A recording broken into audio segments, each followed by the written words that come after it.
Red breaking చూస్తున్నాం. ఇన్వర్టర్లో short circuit వల్లే Gulzar house లో అగ్ని ప్రమాదం జరిగిందని నిర్ధారించారు అధికారులు. ప్రమాదం టైంలో ఇంట్లో రెగ్యులర్ కరెంట్ ఆఫ్ ఉందని తేల్చారు. ఇన్వర్టర్ ద్వారా సెకండరీ పవర్ సప్లై మాత్రమే ఆన్లో ఉన్నట్టు గుర్తించారు. హైదరాబాద్తో పాటు నాగ్పూర్కు చెందిన ఫైర్ ఫోరెన్సిక్ ఇంజనీర్లు ఘటనా స్థలంలో విచారణ చేపట్టి ప్రమాదానికి గల కారణాలను గుర్తించారు. ఈ అగ్ని ప్రమాదంలో భారీగా పొగ రావడంతో ఊపిరాడక 17 మంది చనిపోయినట్టు ప్రాథమికంగా నిర్ధారించారు వైద్యులు.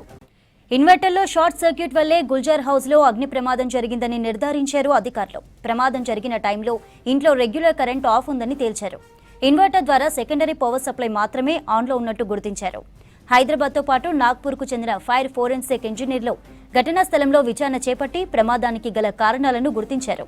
ఈ అగ్ని ప్రమాదంలో భారీగా పొగ రావడంతో ఊపిరాడక 17 మంది చనిపోయినట్టు ప్రాథమికంగా నిర్ధారించారు వైద్యులు. డీటెయిల్స్ అందించడానికి రాంప్రసాద్ లైవ్ లో ఉన్నారు. రాంప్రసాద్, గుల్జార్ హౌస్ అగ్ని ప్రమాద ఘటన ఎంక్వైరీపై అప్డేట్స్ ఏంటి?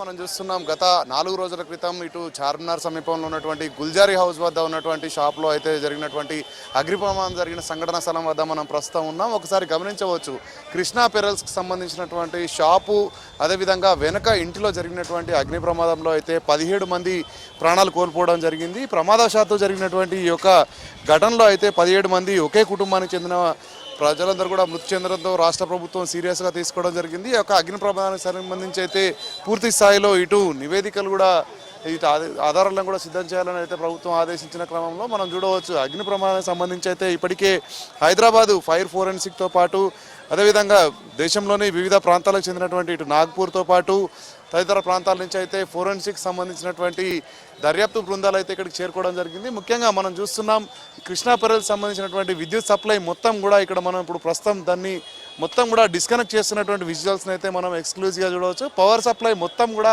ఇటు బయట నుంచే లోపలికి వెళ్ళిన క్రమంలో ఆ రోజు సంఘటన ఏదైతే జరిగిందో ఆ సమయంలో ఇటు మనకు ఏదైతే ఇటు విద్యుత్ సరఫరా జరుగుతుందో విద్యుత్ సరఫరా కాకుండా ఇన్వర్టర్ సహాయంతో మాత్రమే అటు విద్యుత్ను ఉపయోగిస్తున్నట్లయితే ఒక అధికారులు ఇటు క్లూస్ టీమ్కి సంబంధించి కానీ ఫోరెన్సిక్ సంబంధించినటువంటి అధికారులను అయితే నిర్ధారణకు రావడం జరిగింది. ముఖ్యంగా మనం చూస్తున్నాం, ఇటు వేసవి కాలం కావడంతో ఇటు ఏసీలను ఉపయోగిస్తున్న క్రమంలో ఇటు హెవీ లోడ్ కారణంగానే ఇటు ఇన్వర్టర్పై ప్రభావం పడి అనంతరం విద్యుత్ షార్ట్ సర్క్యూట్ జరిగినట్లయితే ఇటు అధికారులు అయితే ఒక అంచనాకు రావడం జరిగింది. ముఖ్యంగా ఇటు ఎలక్ట్రానిక్ షార్ట్ సర్క్యూట్ జరిగిందనేటువంటి ఒక కోణంలో విచారణ చేసినటువంటి ఇక్కడ క్లూస్ సేకరించినటువంటి ఒక ఫోరెన్సిక్ బృందం అయితే దీనికి సంబంధించినటువంటి పూర్తి వివరాలను కూడా, ఎందుకంటే మొత్తం ఇంట్లోకి వెళ్లేందుకు వచ్చేందుకు ఇక్కడ మనం చూస్తున్నాం ప్రధాన మార్గం వద్ద అయితే మనం ఉన్నాం. ఇక్కడ నుంచి విద్యుత్ సరఫరా లోపలికి వెళ్ళిన అనంతరం విద్యుత్ సరఫరాకు సంబంధం లేకుండానే షార్ట్ సర్క్యూట్ జరిగిందనేటువంటి ఒక ఆధారాలను అయితే వారు సేకరించడం జరిగింది. దీనికి సంబంధించి మనం చూస్తున్నాం స్థానికంగా ఉన్నటువంటి విద్యుత్ అధికారులు కూడా, ఎందుకంటే ప్రమాదం జరిగిన 4 రోజులు అవుతున్నప్పటికీ కూడా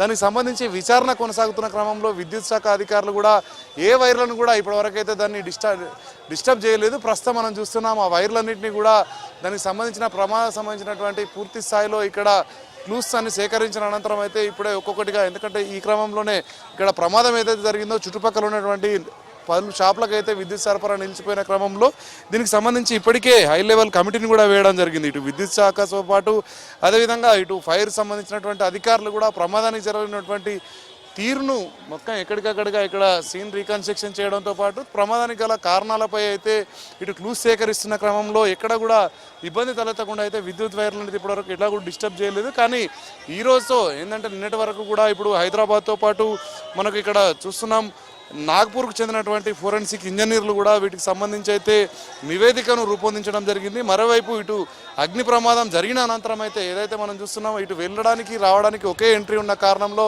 అటు లోపల ఇన్వర్టర్ వల్ల జరిగినటువంటి ప్రమాదం కారణంగానే లోపల ఉన్నటువంటి వ్యక్తులందరూ కూడా లోపలనే ఉండిపోయారు. ఈ క్రమంలోనే దట్టమైన పొగ వ్యాపించడంతో పొగ వస్తున్న కారణంలో ఎటు బయటికి వెళ్ళలేకనే అక్కడే ప్రాంతంలో అయితే వారు ఊపిరాడక మృతి చెందినట్లుగా కూడా ప్రాథమిక విచారణలో అయితే ఒక నిర్ధారణకు రావడం జరిగింది. దీనికి సంబంధించి ఎందుకంటే ఒక్కసారిగా ఇటు షార్ట్ సర్క్యూట్ జరగడంతో పాటు అదేవిధంగా ఒక దట్టమైన పొగల కారణంగా అయితే ఒకటే ఎంట్రన్స్ ఉండడం కారణంగా బయటికి రావడానికి కూడా వాళ్ళు ప్రయత్నించినప్పటికీ కూడా రాలేని పరిస్థితిలో ఒకటే రూమ్లో ఉండి అక్కడ మొత్తం క్లోజ్ చేసినప్పటికీ కూడా ఈ పొగ అంతా కూడా రూమ్లోకి వెళ్ళిన క్రమంలోనే వారికి ఊపిరాడక మృతి చెందినట్లయితే ఇటు దానికి సంబంధించినటువంటి ఫోరెన్సిక్ ఇంజనీర్లు అయితే నిర్ధారణ రావడం జరిగింది. దీనికి సంబంధించి ఇంట్లో రెగ్యులర్ కరెంటు ఉపయోగించకుండా ఇటు ఇన్వర్టర్ మీద ఉపయోగంలో ఉన్నప్పుడు మాత్రమే ప్రమాదం జరిగినట్టు కూడా అధికారులు అయితే ఒక నిర్ధారణకు వచ్చినటువంటి యొక్క నివేదికను కూడా తెలంగాణ రాష్ట్ర అగ్నిమాపక శాఖకు సంబంధించినటువంటి డీజీకి కూడా ఈ మొత్తం నివేదికను కూడా సమర్పించబోతా ఉన్నారు. ఎందుకంటే ఎక్కువ మంది ప్రాణాలు కోల్పోవడం జరిగింది. ఇలాంటి పరిస్థితులు